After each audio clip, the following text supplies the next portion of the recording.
ನಮಸ್ಕಾರ ಸ್ನೇಹಿತರೆ, ಯಶಸ್ವಿ ಪ್ರಪಂಚಕ್ಕೆ ಸ್ವಾಗತ. ಎಲ್ಲರಿಗೂ ಹನುಮ ಜಯಂತಿಯ ಶುಭಾಶಯಗಳು. ನಾವು ಸಹ ಇವತ್ತು ಹನುಮ ಜಯಂತಿಗೋಸ್ಕರ ಕಾರಂಜಿ ಆಂಜನೇಯದ ದೇವಸ್ಥಾನ, ಇದು ಬಸವನಗುಡಿಯಲ್ಲಿ ಇರೋದು.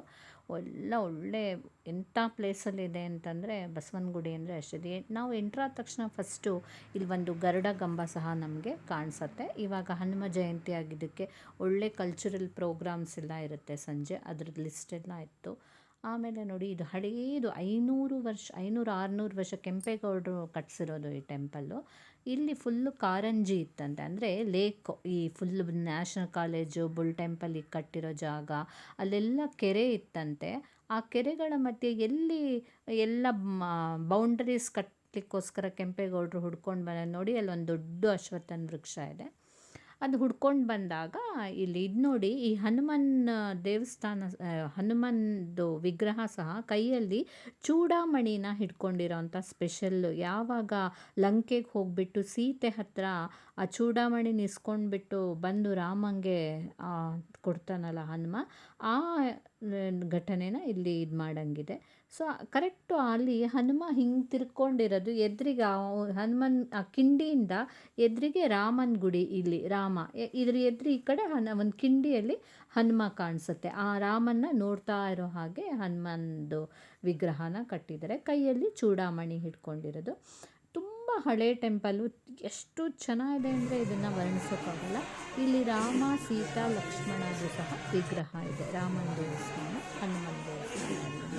ಅದೇ ಹೇಳ್ದಂಗೆ ಕೆಂಪೇಗೌಡರಿಗೆ ಅಲ್ಲಿ ಹುಡ್ಕೊಂಡು ಬಂದಾಗ ಕೆರೆಯಲ್ಲಿ ಒಂದು ವಿಗ್ರಹ, ಸ್ವಯಂಭೂ ಆಂಜನೇಯನ ವಿಗ್ರಹ ಸಿಕ್ಕಿದಾಗ ಅದನ್ನು ಇಲ್ಲಿ ಪ್ರಾಣ ಪ್ರತಿಷ್ಠಾಪನೆ ಮಾಡಿ ಈ ಟೆಂಪಲನ್ನು ಅವರು ಕಟ್ಟಿರೋದು. ಈ ದೇವಸ್ಥಾನ ಇನ್ನೊಂದು ವಿಶೇಷ ಅಂದರೆ ಇಲ್ಲಿ ಕೊಡೋ ಪುಳಿಯೋಗರೆ ಪ್ರಸಾದ ಮತ್ತು ಸ್ವೀಟು, ಲಡ್ಡು ಎಲ್ಲ ಕೊಡ್ತಾರೆ. ಇವತ್ತು ಬಜ್ಜಿ ಸಹ ಕೊಡ್ತಾರೆ. ಎಷ್ಟು ಟೇಸ್ಟಿಯಾಗಿರುತ್ತೆ ಅಂತಂದರೆ ಈ ದೇವಸ್ಥಾನದ ಪ್ರಸಾದ, ತುಂಬ ಇಲ್ಲಿ ಥರ ಪುಳಿಯೋಗರೆ ಮುದ್ದೆ ಎಲ್ಲಿ ಸಿಗೋದಿಲ್ವೇನೋ ಕೊಡೋದವರು, ಇವ್ರು ಕೊಡೋಷ್ಟು ಇದು ಟೇಸ್ಟಿಯಾಗಿ ಪುಳಿಯೋಗರೆ ಅಷ್ಟು ಚೆನ್ನಾಗಿರುತ್ತೆ. ನಾವು ಈ ಹನುಮ ಜಯಂತಿ, ರಾಮನವಮಿಗೆ ಹೋದರೆ ಕೋಸಂಬರಿ ಜೊತೆ ಇದು ಕೊಡ್ತಾರೆ, ಪಾನಕ, ಅದು ಬೇಲದ ಹಣ್ಣದು, ವುಡ್ ಆ್ಯಪಲ್ದು ಕೊಡ್ತಾರೆ, ಅಷ್ಟು ಚೆನ್ನಾಗಿರುತ್ತೆ ಅದನ್ನು ಸಹ.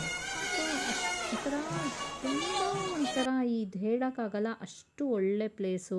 ಇಲ್ಲಿ ಒಳ್ಳೆ ಪೀಸ್ ಆಫ್ ಮೈಂಡ್ ಸಿಗುತ್ತೆ. ನೀವು ಈ ಟೆಂಪಲಿಗೆ ವಿಸಿಟ್ ಮಾಡಿದ್ರೆ ಸುತ್ತಲೂ ಪಕ್ಕದಲ್ಲೇ ಬಸವನ ಇದೆ, ಅಂದರೆ ಬುಲ್ ಟೆಂಪಲ್ ಇದೆ, ಆಮೇಲೆ ದೊಡ್ಡ ಗಣೇಶನ ಗುಡಿ ಇದೆ. ನಮ್ಮ ಗಾಂಧಿ ಬಜಾರ್ ಎಲ್ಲ ಸುತ್ತಾಡ್ಬಿಟ್ಟು ಬಸವನಗುಡಿ ಸುತ್ತಾಡಿದರೆ ಅಲ್ಲಿ ಸಿಕ್ಕೋ ಸ್ಟ್ರೀಟ್ ಫುಡ್ಗಳಂತೂ ಇಲ್ಲಿ ಸಿಗೋ ಥರ ಎಲ್ಲೂ ಸಿಗೋದಿಲ್ವೇನೋ, ಅಷ್ಟು ಚೆನ್ನಾಗಿರುತ್ತೆ. ಎಲ್ಲ ನೀವು ವಿಸಿಟ್ ಮಾಡ್ಕೊಂಡು ನೋಡ್ಕೊಂಡು ಹೋಗ್ಬೋದು. ಯಾವಾಗ ಬೇಕಾದರೂ ಬನ್ನಿ. ಇಂಥ ಟೈಮಲ್ಲಿ ಬಂದುಬಿಟ್ರಂತೂ ನಮ್ಮ ಹನುಮ ರಾಮನ್ನ ನೋಡ್ಕೊಂಡು ಹೋಗಬೇಕಂದ್ರೆ ನಿಜವಾಗ್ಲೂ 2 ಕಣ್ಣು ಸಾಲಲ್ಲ. ನೋಡಿ ಹೇಗಿದೆ ಆ ಸುತ್ತಲೂ ಪ್ರಾಂಗಣ, ಅಷ್ಟು ವರ್ಷದ ಹಿಂದಿನ ದೇವಸ್ಥಾನ ಅಂದರೆ ನೀವು ನೆನಪಿಸ್ಕೊಳ್ಳಿ ಹೇಗಿರ್ಬೋದು ಅಂತ. 600-700 ವರ್ಷಗಳ ಹಿಂದಿಂದು ಕೆಂಪೇಗೌಡರು ಕಟ್ಟಿರೋಂಥ ದೇವಸ್ಥಾನ. ಸುತ್ತಲೂ ನೋಡಿ, ಇಲ್ಲಿ ಸುಂದರಕಾಂಡದ ಕಥೆಗಳೆಲ್ಲ ಬರ್ಕೊಂಡಿದೆ. ಹಾಗೆ ಪಕ್ಕದಲ್ಲಿ ಈ ದೇವಸ್ಥಾನದ ಹಿಸ್ಟ್ರಿ ಸಹ, ಅದೇ ನಾನೇನೀಗ ಹೇಳಿದ್ನೋ ಅದು ಸಹ ಎಲ್ಲ ಬರ್ಕೊಂಡಿದೆ. ಹಾಗೆ ರಾಮಾಯಣದ ಎಲ್ಲ ಚಿತ್ರಗಳು ಎಲ್ಲನೂ ಸಹ ಇಲ್ಲಿ ಗೋಡೆ ಮೇಲೆಲ್ಲ ಇದು ಮಾಡಿದ್ದಾರೆ. ಸೊ ಖಂಡಿತ ನೀವು ಸಹ ವಿಸಿಟ್ ಮಾಡಿ, ಮರಿಬೇಡಿ, ಖಂಡಿತ ವಿಸಿಟ್ ಮಾಡಿ.